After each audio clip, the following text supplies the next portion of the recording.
Good evening, everyone. Just going to charge up here with the photobiomodulation panel. We're waiting for you guys to log on. Tonight we're going to do Ask Me Anything. So a few people submitted some questions, so thank you for that. We'll answer those live in just a few moments.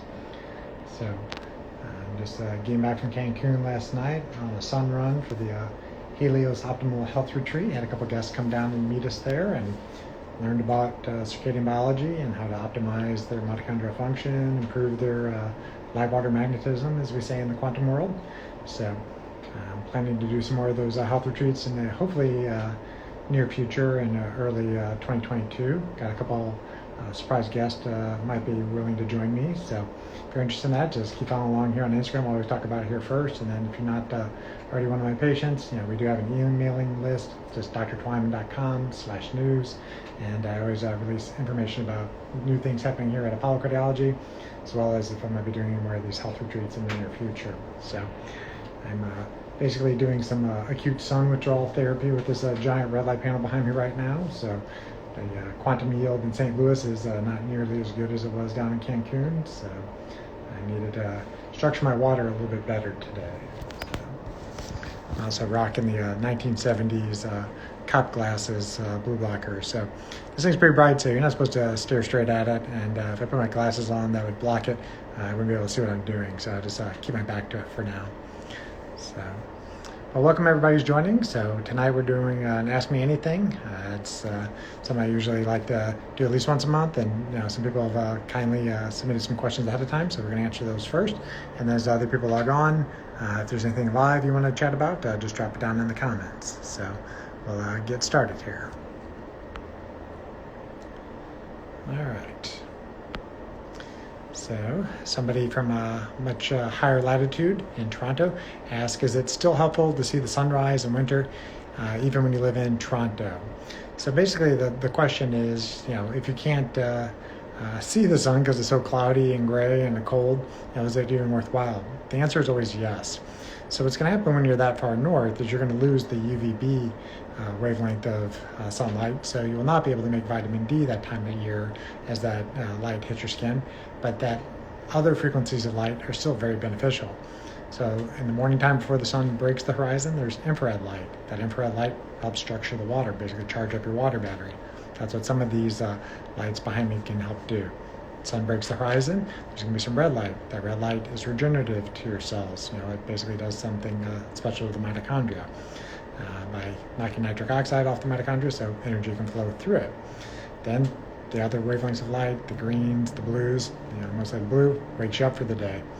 And then later UVA comes out. UVA is what hits your skin, dilates your blood vessels by releasing nitric oxide, keeps your blood pressure down, keeps stuff from sticking to your arteries. So there's still always benefits of going out in the sun, even if UVB is not available. If you're somebody who's very sensitive to sunlight, sometimes you got to work your way up to when UVB comes out, midday. So I would not recommend running down to Mexico like I did if you haven't been slowly kind of building up your solar callus over the summertime. But if you have done that, then you can do these sun runs. Generally, if you're generally pretty healthy, sun run every 6 to 8 weeks. Go down somewhere, further south, and the charge will last you, like I said, about 6 to 8 weeks. You only got to go down there for 3 or 4 days. So that's the benefits of seeing the sun, even if it's cold where you're at currently. All right. So let's see. Next question here. This is more of a question about lipids. So it's a question, true or false? So great. Do statins contribute to brain fog? Possibly true. So it depends on basically if the statin is water soluble or fat soluble. Not throwing them under the bus, but the atorvastatins and simvastatins tend to cause more brain fog than rosuvastatins, which is also previously known as Crestor, or the pravastatins. So there is some, blood work you can do ahead of time to figure out if you're going to be one of those people that's more likely to have an issue. So if you have low CoQ10 levels, low vitamin D levels, if you have a low thyroid function, so hypothyroidism, if you have an ApoE gene that's a 4, then you're more likely to have side effects from certain statins. And so you need to change the dose up, maybe do intermittent dosing, or use one of the basically fat-soluble statins, so the rosuvastatin or the pravastatin. All right, so good question. I see Bradley's there, so he'll like it that I got the big red light behind me. All right. So somebody had asked a question, do grounding mats work? It'll be a qualified likely, but what is the benefit of grounding or earthing? It's bare feet on the Earth's surface. You essentially absorb electrons into your system doing that. So the whole game of life is how much energy can you hold on to and not lose back to the environment. And so electrons is the name of the game. So you get electrons, of course, from eating food, but the other ways you get electrons is bare feet on the earth. So that's one of the reasons go down to Cancun, bare feet in the sand, soaking up a lot of electrons. Those electrons are very anti-inflammatory. They can also charge up the exclusions on water in your body. And those electrons can also then flow through your mitochondria. And so they decrease reactive oxygen species, but they basically are free energy. You didn't have to eat to get those things, and you don't rust because you don't have to combust your foodstuffs to use that electron flow. So earthing, grounding, very beneficial, anti-inflammatory. How long? The sicker you are, the more you need to be connected. Before people start wearing rubber-soled shoes and moved indoors with artificial lighting, most of your time would have been spent outside and you would have been connected to the earth. Humans are the only ones that purposely disconnect from the earth. Watch your animals. Most of the time they're sleeping on the ground. Animals that sleep in the trees, they're still connected to their surface all the time. So the grounding mats might work, but you gotta be careful. Your house has to have no dirty electricity, so that you're not standing on a grounding mat and basically nuking yourself with dirty electricity. But if you have a clean electrical source, grounding mats might work. The best way to be doing that would be to have a wire, a copper wire, attached to your grounding mat, go out your window, and go actually into the ground. It's much better doing that than plugging it into the bottom port of your electrical outlets. All right, so we got somebody's asking a question about red light therapy, one of my favorite topics. So the question, can people that have lupus, I assume that's systemic lupus, use red light therapy? The answer should be yes. Caveat is if you're on any type of drugs that make you photosensitive, you may not be able to do that. But lupus is an anti-inflammatory, I should say an autoimmune condition. So red light, one of its major benefits is to cool down the inflammation response. So anything that helps lower inflammation, this infrared light is charging up your water battery. The red light's basically helping energy flow better through mitochondria, brings blood vessels to the surface, your blood flow improves. Anything that has more blood flow tends to decrease inflammation. So people with autoimmune conditions, for most likely, should be able to use red light therapies. All right.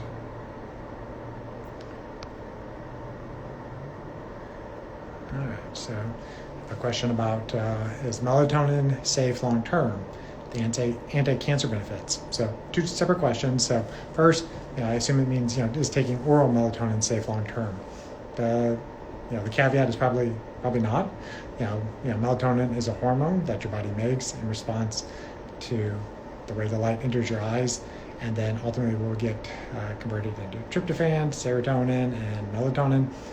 So you're making melatonin throughout the day, but it does get released until you have 3 to 4 hours of darkness. The mitochondria also make melatonin. So anything that your body makes, you don't necessarily want to be taking supplemental forms, especially if it's an issue with your light environment. So if you're somebody who's staring at artificial light all day long and you've crushed your melatonin levels because that light is suppressing melatonin, fix that problem. You don't need an extra pill. Cortisol and melatonin are yoked, so if cortisol is high, melatonin should usually be low.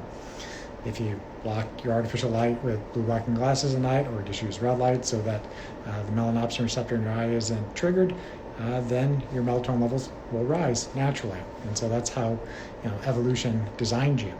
Now the anti-cancer benefits, of course, that's one of the major benefits of melatonin.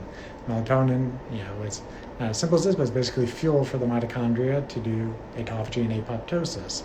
So autophagy is when the cells repair themselves at night, and if the cell is beyond repair, it does cell suicide, apoptosis. So if you have low melatonin, you can't run these change programs. So you end up working on old parts. And if you have old parts, they're not as energy efficient. If you don't, switch out those parts over time, there's more risk that one of these defective proteins and cells will eventually become cancerous. They'll just keep multiplying because they're not getting repaired. So melatonin is very anti-malignancy, but it's based off how your body's actually making it. Not taking oral melatonin short term, because you're jet lagged or circadian mismatch because you work night shifts. A dose here and there is probably not going to cause any major issues, but it's basically a signal to your body that you were getting all this light in your eyes throughout the day to make melatonin, and you actually didn't do that. So you have a circadian mismatch when you're taking oral melatonin. The other thing is you got to know the quality of the melatonin. They tend to overdose these things. They're like 10 milligrams a lot of times. Your body's using micrograms of melatonin. So the dose is right to get. And then also, how is the supplement made? Well, if it's deuterated or has lots of deuterium in it, then your body's got to be able to get rid of the deuterium. The deuterium, basically plugs up the mitochondria, and you don't make as efficient energy because the water in your body isn't as efficient when there's deuterium in it. So long story saying, is melatonin safe long term? I wouldn't bet on it. Do what I recommend. Get outside in morning sun, block artificial light at night, and see how it goes from there. Well, good evening. Thanks everybody for joining. We're answering a few pre-populated questions. Most of them have been STAM related, red light related, but if you have any questions that are live, I'm going to answer them at the end, so just drop them in the comments below. All right, I got a couple more here. So I think somebody's asking about a question about a thrombotic event. So, treatment for induced blood clot to the heart. There's different areas where the clots can occur. It depends if it's on the venous side or the arterial side. But, if you have a thromboembolic event, you're usually going to get put on, something like warfarin or the novel oral anticoagulants, Aliquis, Xarelto's type things. And so, your body is always trying to be in balance between, not bleeding to death and not clotting to death. So, one of the risk of the vaccines as well as native COVID, so it's a fair assessment. I'm not blaming one or the other, but both of them affect the endothelial tissue, especially the glycocalyx. So the glycocalyx is the gel coat that lays on top of the endothelium. It's negatively charged, and it's kind of like little hairs or cilia floating on top of the endothelium, sensing what's floating through the bloodstream. So the spike proteins basically destroy that glycocalyx. You collapse that negative charge, and then the red blood cells, which are normally negatively charged, are now sticking to an area that is potentially becoming more positively charged. So negative and positive would stick together. If your endothelium is normally heavily negative and your red blood cells are negative, it's like a maglev train. The negative repel each other and the blood cells go through. But if the endothelium has been damaged, especially the glycocalyx, blood clotting is more common. So, they're first going to have to, be on some type of oral anticoagulant to kind of keep the blood thin so there's not recurrent clotting, and then go about trying to fix the endothelial dysfunction.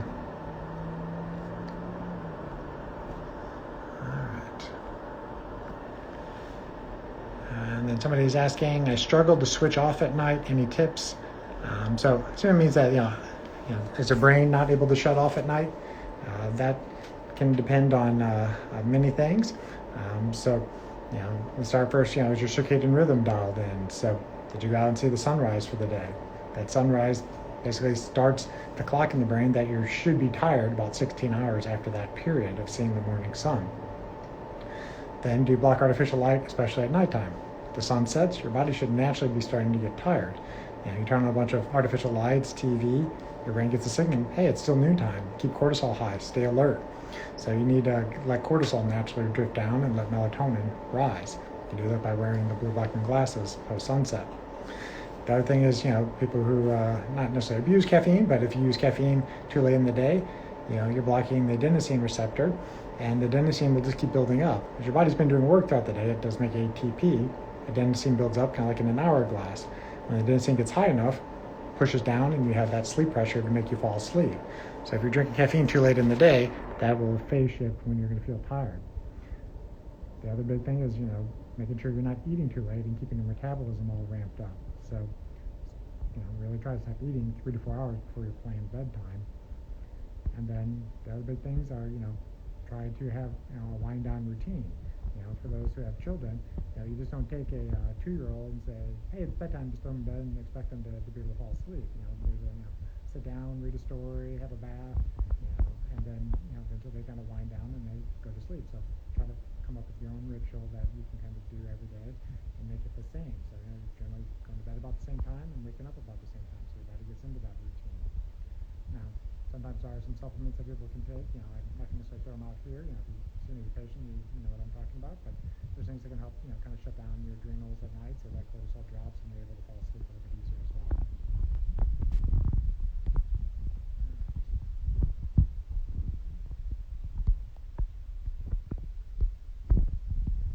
So I think those are all the live. Sorry, thought it might be low because I have my hand crossed over the microphone, and also these giant fans are pretty loud behind me. So, all right. So let's see what kind of questions we got tonight here live.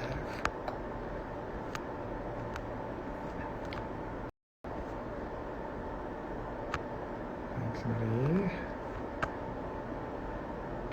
All right, here we go. All right, so somebody talking about red light and microdosing, sometimes I assume mushroom. Just not aware of that one, possibly. Question, recommendations for water filters for drinking water. Really depends on what you're trying to filter out, but one of the things you want to get out of your typical drinking water is you don't want to be drinking a lot of fluoride. Multiple reasons you don't want to be drinking fluoride. Fluoride has an effect on the oral microbiome.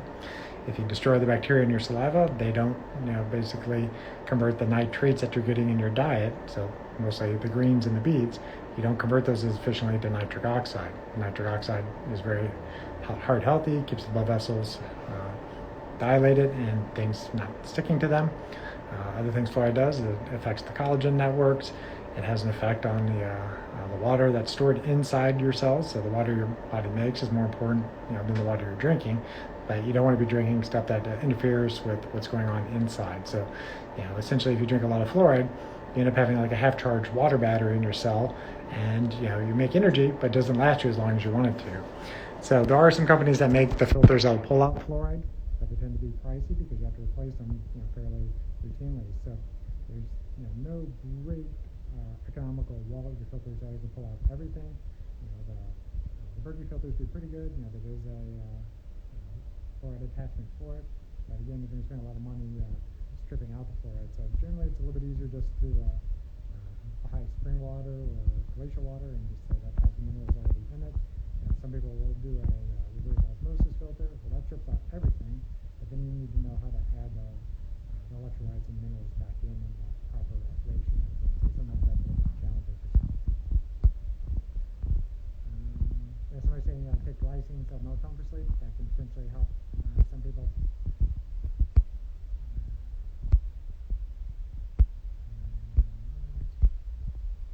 Somebody saying they've read studies. Megadoses of K2 are beneficial in actually reducing arterial plaque. That's a good study read. Yeah, I routinely use vitamin K2. There's a couple forms. There's MK4 and MK7. MK7 is a little bit more absorbed, but vitamin K2 is mostly in cheeses and some natto, which is like this Japanese soy. Not a lot of foodstuffs that have high doses of K2, so typically you're going to be supplementing with K2 if you're really trying to regress either carotid or coronary plaque. But you think of K2 as basically one of the calcium cops. So calcium is supposed to be in your bones and teeth. It's not supposed to be building up in your blood vessels. So vitamin K2, in addition to vitamin D, keep the calcium where it's supposed to be.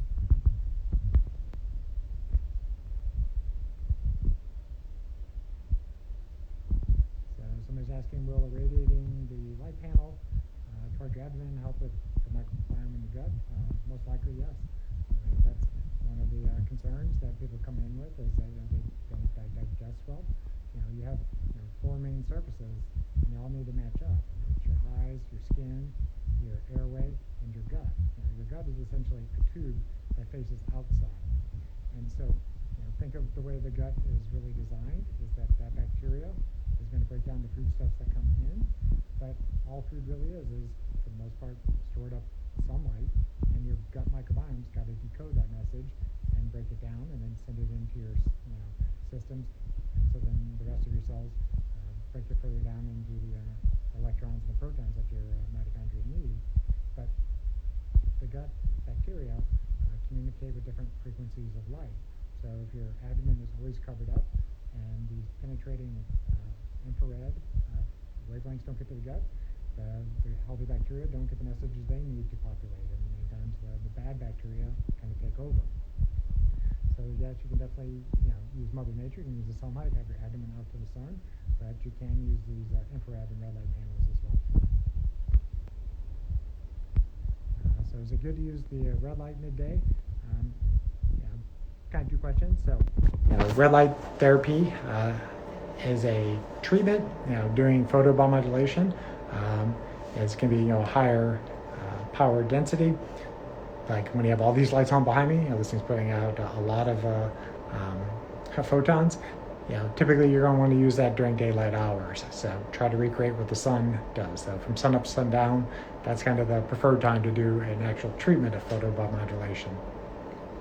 Now, if you turn off some of the central lights that are in some of these panels and just use it for task lighting, this is what I do in my office here at Apollo Cardiology, is the red light panel is not being used for treatment. It's just used for task lighting and also to balance out some of the artificial wavelengths of light coming from these screens, and also the glass. The glass filters out a lot of the beneficial red frequencies of light, so you're trying to add that back.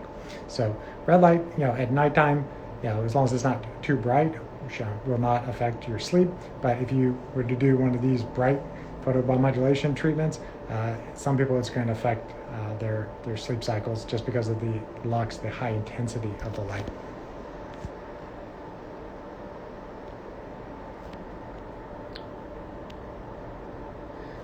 All right.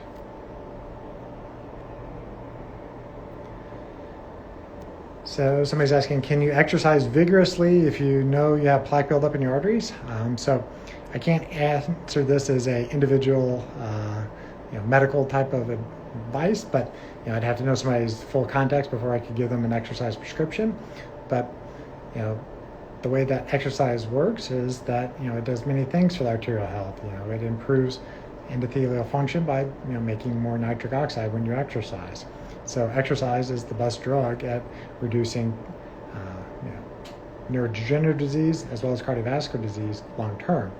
Now, once you actually have plaque in the arteries, it depends on how much plaque is present to let somebody know how safe they can exercise. Typically, people will not have symptoms if they have a stenosis less than 70%. So if you have a blockage that's 30% in your arteries, you're not going to even know that you have it.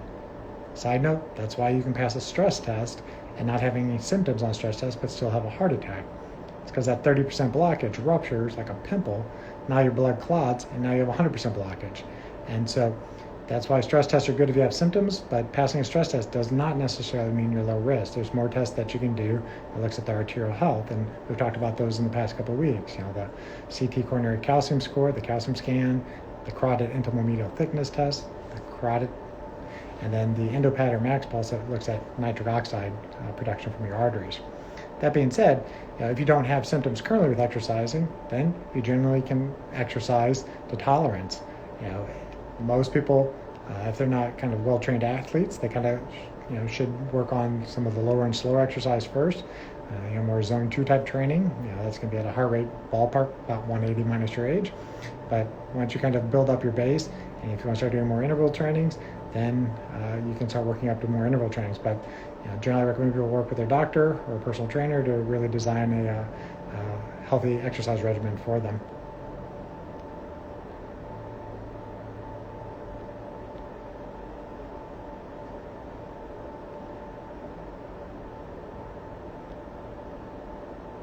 All right.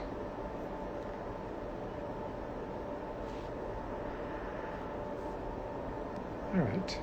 I think I got through all the questions. As anything else pops up, I'll answer them, but while we're waiting for that, this is the Firehawk from EMR Tech. This is a beast of a machine, 8 foot tall, 4 foot wide, charges all your mitochondria pretty rapidly. How often? I pretty much use it every day since I have access to it. So, if you don't have access to full spectrum sunlight like I just did down in Cancun, this is a decent surrogate to get through the winter time. You're not going to get UV from it, so you got to get that from different sources if that's what you need. But photobiomodulation can help charge up your cells when you don't have as much sunlight. All right, so somebody's asking, what causes, blockages to rupture?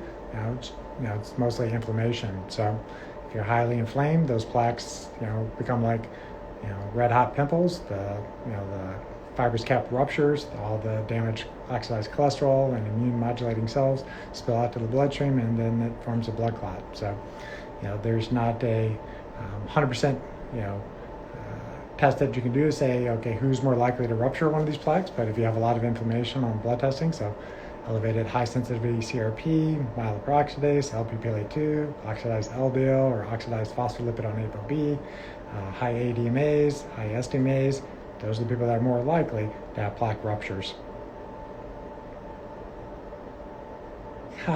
Somebody's asking a question. So, yeah, we always see great pictures of you in Cancun by the pool, but you're never in it. Just want to know if you can swim. I can swim. I was in the Navy. I wasn't the greatest swimmer in the world. I did not drown at OIS, but I don't want to bring my technology into the water, so that's why you don't see pictures with me swimming in the water. All right. And can the light help after chemo treatments due to melanoma? That's a little bit of a tricky question. I'd have to know more context and also know what areas would be treated with the light because a lot of the contraindications to red light therapy, you should not be treating an active cancer. Now, that being said, there probably are some benefits at lowering inflammation to those territories, so it may help, but that's a big qualified, you need to really talk to your doctor about, is that treatment right for you? Great question. Any thoughts on saunas, helpful or not? Definitely helpful. So I haven't done talking to sauna in a while, just because I got rid of my personal sauna and I just haven't talked about it as much. But I have done a long talk in the past about the cardiovascular benefits of sauna therapy. But I frequently do get the question, are saunas and red light therapy the same thing? They're not the same thing. Those on this call that are old enough to remember AM and FM radio, it's the difference between that. They're different radio stations, essentially, that your mitochondria are tuning into. But saunas are extremely beneficial.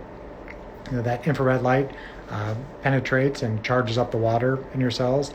It helps with detoxification by causing sweating. You're pumping out a lot of protons and lowers inflammation by doing that. So sauna therapy can be beneficial, especially in the wintertime, when you don't have access to strong solar light. The infrared light from the sauna can potentially help. So really good for blood pressure support. It's kind of like exercising without exercising. But it's one of those things that if you're not used to sauna, go low and slow. There's no magic temperature you got to get it to. It just, when you start having rivers of sweat coming down you, you know it's working for you.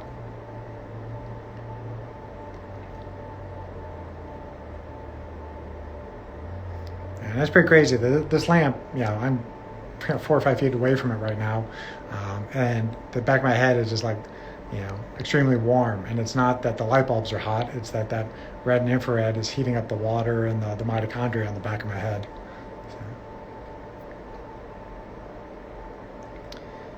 Question, what would be the most helpful to use the red light for overall health? I assume what areas to be treated possibly. The greatest benefit generally is to treat kind of the general chest and abdomen area because you hit more tissue with that. But think of red light therapy as putting energy into whatever hurts. So mostly it's musculoskeletal based is the main benefits, but you can activate stem cells by shining it on your chest area.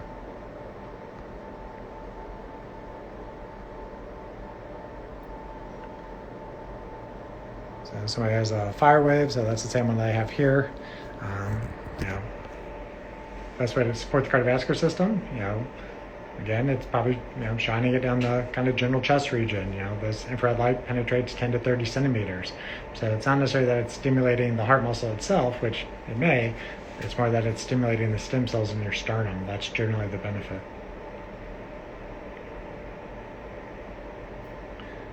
Yeah, my ears probably are glowing, so maybe I should like stand to the side for a second. You see how bright it is just when I stand to the side. So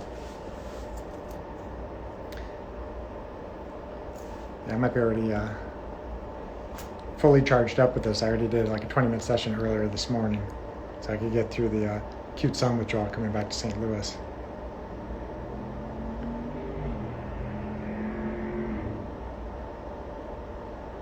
And then I think somebody else put a question. I think I answered this, but I'll go over it again for some people that if they joined a little bit late. So is it good to use the red light therapy during the day? Yeah. So I mean, sun up to sundown is the key time to use it. I would not use it too close to bedtime at this high of an intensity.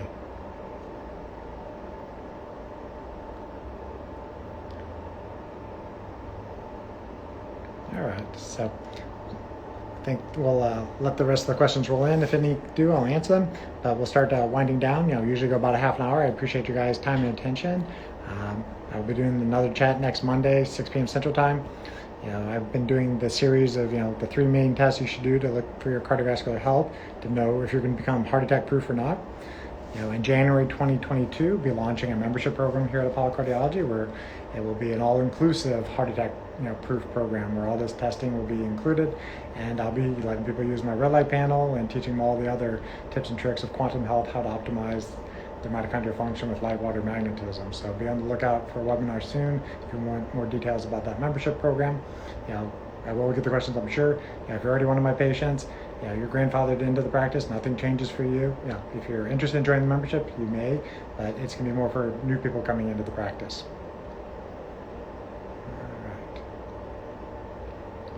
And then somebody's asked a question that I can't answer because I don't know what their context is and I don't know what type of device they have. So somebody's asking, how long should they irradiate the sternum? It depends on what power density or radiance your device is, and also what wavelengths of light are actually coming off the device. And so unless you know that person's context, you can't give an exact prescription for it. Light is essentially a drug. And so it's kind of like cooking a turkey. You need to know how long to put the turkey in for and what temperature to set it at to get the right recipe on the other side. So the fire wave. So there's actually instructions that come with the fire wave. So I would follow the instructions that come with the fire wave. There's other ways you can use it, but that would take a one-on-one consult with me to be able to deep dive into a different dosing regimen. All right, guys.